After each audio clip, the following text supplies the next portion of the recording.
Всем привет. Я устала. На улице невыносимо жарко, душно.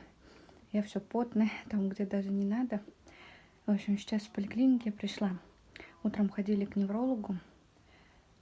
Невролог, в общем, как и до этого мне говорили, то, что задержки в развитии у него, вот, гипертонус сильный в ногах.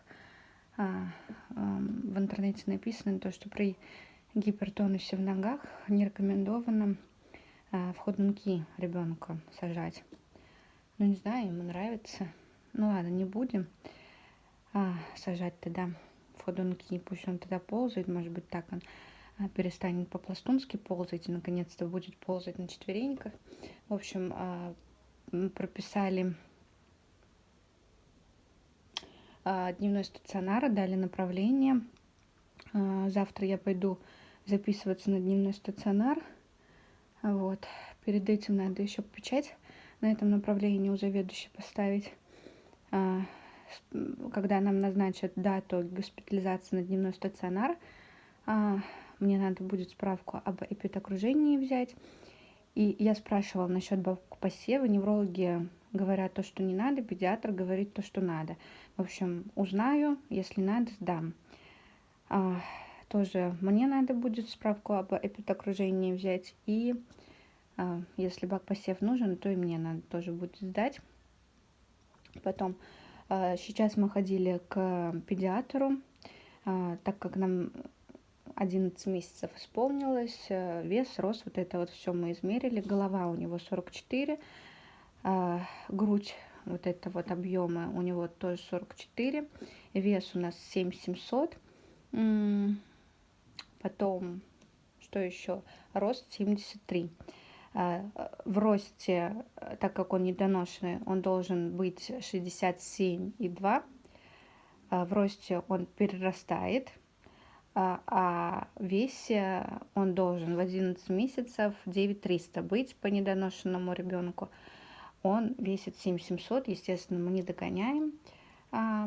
Сказали то, что побольше белка ему давать, рыбу, каши, чтобы вот вес он набирал. Потом по всем справкам я тоже все это заказала. Про инвалидность тоже спросила. Насчет кашля. Невролог сказал, это не нервный кашель. Педиатр сказал, это не сердечный кашель, это просто остаточный. Просто долечить его. Вот, сказал то, что чтобы он поменьше ртом дышал, побольше носом дышал. И так как он ртом постоянно дышит, из-за этого у него там все засыхает, и сказали то, что это из-за этого он и кашляет. Вот, я этому очень обрадовалась, то, что это не сердечный или какой-то кашель. Потом кардиолог у нас в отпуске, она выйдет то ли 25-го, то ли 26-го. В общем, сказали то, что мне самой позвонить в Челябинск, в кардиоцентр этот, записаться, и по этой дате и времени мне выпишут направление от кардиолога. Либо этот будет заменяющий нашего кардиолога, либо уже когда наш кардиолог не выпишется, а выйдет с отпуска, она уже нам направление даст. В общем, как-то так. Поэтому сегодня я позвоню в кардиоцентр, запишусь. Там, скорее всего, на август нас запишут, потому что сейчас у меня дневной стационар будет. И причем у меня вот знакомая, да, она вот записалась тоже с такой же, ну, не с такой же проблемой, у нас просто там мы были вместе, она тоже с Орска, я вам как-то рассказывала про нее, вот, и, в общем, она записалась только на конец июля, вот, и не знаю, может быть, там места есть, нет, в общем, позвоню, узнаю. Хотела погулять с детьми, подошла к дому, Мишутка уснул, позвонила тете Ире сказала то, что Анютка уснула. Ну, в общем, пусть дети спят, если они проснутся где-то через часик, то мы сходим погулять, если нет, то уже не сегодня. В общем, под вечер проснулись детки. В общем, собрались погулять. Еще Совку пригласили с Аянкой. Так, вышли погулять, но уже, правда, домой идем. Собирать. Писить хочешь? В общем, все, Анюта пописала. Отвлекла немножко. Да, Анюта у нас уже ходит без подгузников. Просится на улице пописить. А дома тоже просится пописить и покакать. Помазали колеса, смазали. Масло уже убрали? Маслом. Вот таким вот. Вроде не скрипит. Анют, туда вот встань. Вот сюда, под весом. Может быть, она будет скрипеть. Вот дочь. Ань, ну если ты на колесе стоишь, я не могу. В общем, вроде бы не скрипит. Дай бог, что помогло, потому что ужасный скрип был. Уже было невыносимо гулять с Мишуткой или куда-то идти. Ой, осторожно. Ой. Это не трогай. Не надо, дочь. Это вставай тормоз, просто. Сань. Дочь. Все. Фу, что у меня прям это, нервы сдают.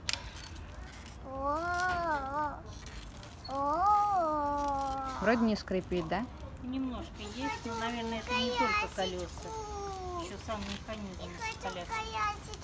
Но она вообще до 13 килограмм, а вместе с Анюткой, наверное, побольше, может, из-за этого. Слышь, немножко поскрипывает. Но, по-моему, это не колеса. Ножку убери с тормоза. Ну, вроде помогло. Все, пошли мы домой купать всех По крайней детей. мере, так сильно скрипеть. Потому что нам завтра с Мишуткой в стационар дневной, а с Анюткой мы попробуем сходить в садик. Я хотя бы завтра должна же проснуться. Поехала я по делам. В общем, об этой поездке я чуть попозже вам расскажу. Вдруг не получится сегодня, да? Обожаю кататься по ночам. Пришла домой, Анютка говорит, ко мне в комнату. Я говорю, что случилось? Подходит к кухне, говорит, я тебе кушать приготовила. Я такая, да ты моя умничка. Хотела попробовать, он говорит, ты еще пока что не готова. Готова? Нет, не посидят. 1, 2. Угу.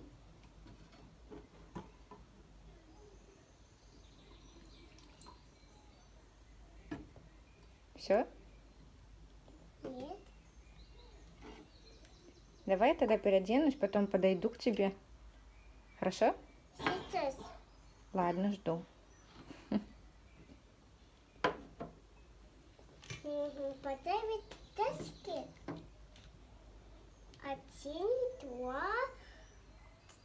3, 1, 3.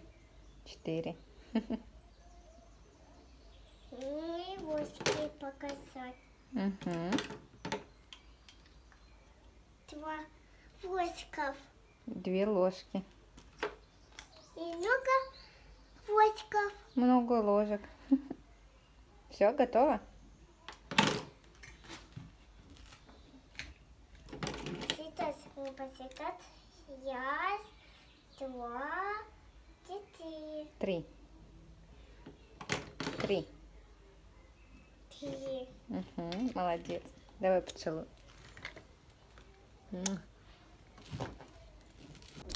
Мишутке 11 месяцев. Хочу вам показать маленькие его достижения.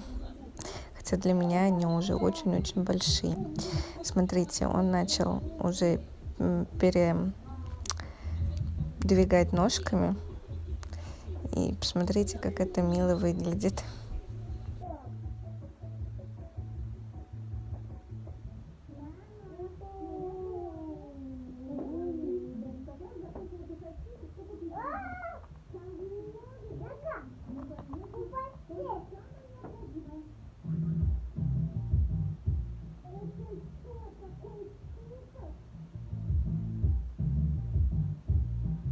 Всем доброе утро. У нас следующий день.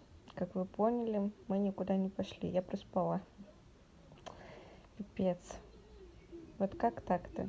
Я ставила 300-500 будильников. Я вам картинку вставлю, какие у меня будильники по очередности. Там 6, 6:10, 6:20 и так далее. Почему так рано? Потому что мне надо сначала Анютку отвезти в садик, А садик у нас второй корпус сейчас, потому что первый корпус наш закрыт на ремонт, а к первому дойти с Анюткой пешком где-то 15 минут, а до второго корпуса он чуть подальше, ну, 30-40 минут пешочком, если не торопиться, да, без коляски, там, без велика и какого-то транспорта, вот чисто пешочком 30-40 минут до второго корпуса. Вот, поэтому так рано, а мне еще надо обратно прийти за Мишкой, пойти по его делам. Ну, короче, вот так вот рано встаем. Это пипец, что дома творится. Я каждый день убираюсь, и каждый день Анютка что-то начинает делать, разбросала, Мишутка к этому же месту пришел, еще больше разбросал. И вот эта вот картина получается. Я, наверное, в день по несколько раз уже убираюсь, и все равно оно не убирается. Причем теперь же двое детей, которые мусорят, да, играются. И как бы, ладно, одна комната, так они еще и вторую засрали. Это пипец, я вам потом покажу. Ну, в общем, буду на этом заканчивать этот влог. Вот такой вот он получился. Всем спасибо за просмотр. Встретимся с вами уже завтра.